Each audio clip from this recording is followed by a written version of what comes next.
હજારો વર્ષ સુધી તપ કરતા છતાં અમારા ઇન્દ્રસનને કાંઈ ન થતું. અત્યારના કાળા માથાળા માનવીએ 5 દિવસ તપ કર્યું ત્યાં મારું આખું ઇન્દ્રસન ડોલાવી દીધું. એના અમારી સમજેથી ધરતી મસ્તક જુદા કરી નહીં. આવા કાયર ભગતરાને મારે મારું ઇન્દ્રસન નથી અવડાવવું, પણ શું કરું? હા, હવે યાદ આવ્યું.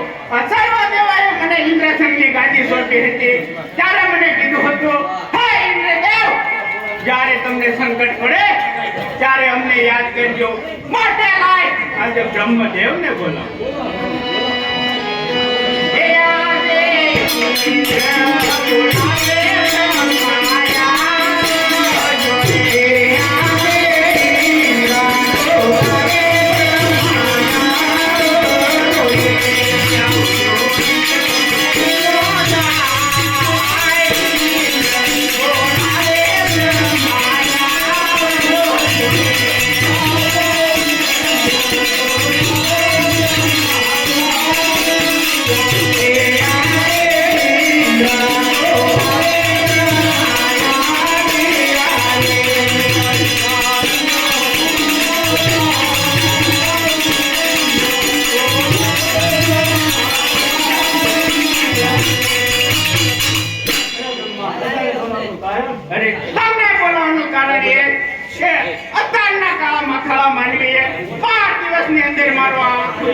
બોલાવે આ વિશે આપ જાણતા હો તો મને બતાવો.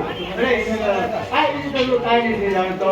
જેમ તમારો ઇન્દ્રપુર બોલે એમ ગણ્યો પૂરી પણ બોલે છે. આ વિશે હું તો કાઈ નથી જાણતો.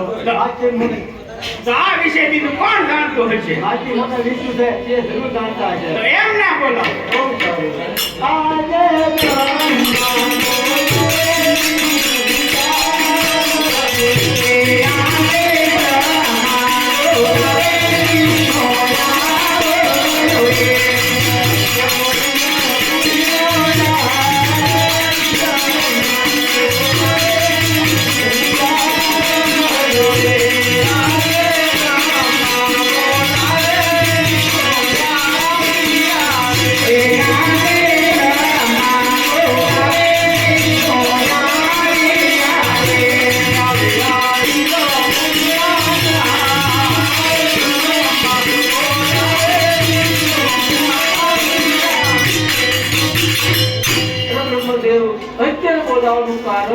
ઇન્દ્રદેવ બોલાવે. અરે ઇન્દ્રદેવ અત્યારે બોલાવવાનું કારણ? અરે પહેલાના ઋષિ મુનિઓ હજારો વર્ષ સુધી તપ કરતા છતાં અમારા ઇન્દ્રસનને કાંઈ ન થતું.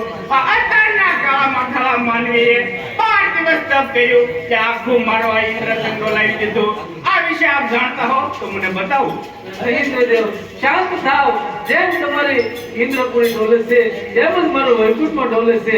આ વિશે હું કાંઈ નથી જાણતો. આ વિશે બીજું કોણ જાણતું હોય? હા, કૈલાસના નાથ શિવ શંકર જરૂર જાણતા હશે. તો તેમને બોલાવો. એ આજે વિષ્ણુ બોલાવે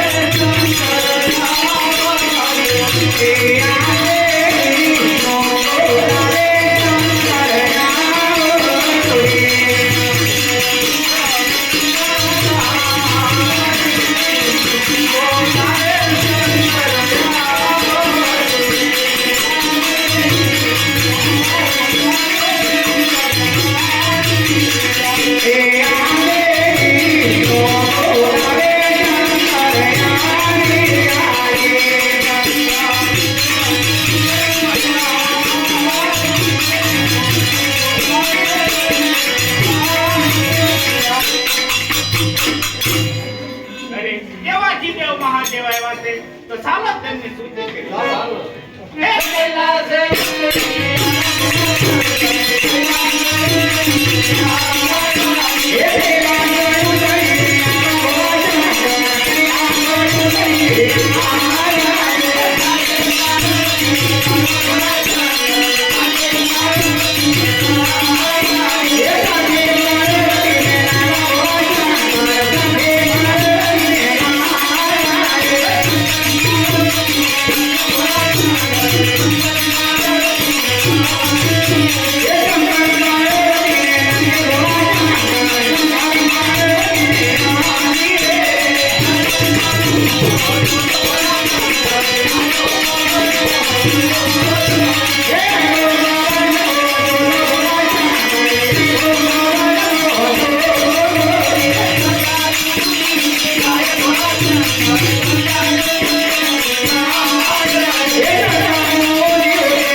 અત્યારે મને આ શા માટે બોલાયો? અને એટલે દેવ બોલાવે છે. અરે ઇન્દ્ર રાજા, અત્યારે મને આ શા માટે બોલાયો છે? તમને બોલાવવાનું એક કારણ કે પહેલાના ઋષિ મુનિઓ હજારો વર્ષ સુધી તપ કરતા છતાં મારા ઇન્દ્રસનને કાંઈ ન થતો. અત્યારના કાળામાં ખળા માનવીએ 5 દિવસ તપ કર્યું કે આખું મારું આ ઇન્દ્રસન ડોલાવી દીધું. શું એને મારું ઇન્દ્રસન થતું હોય છે?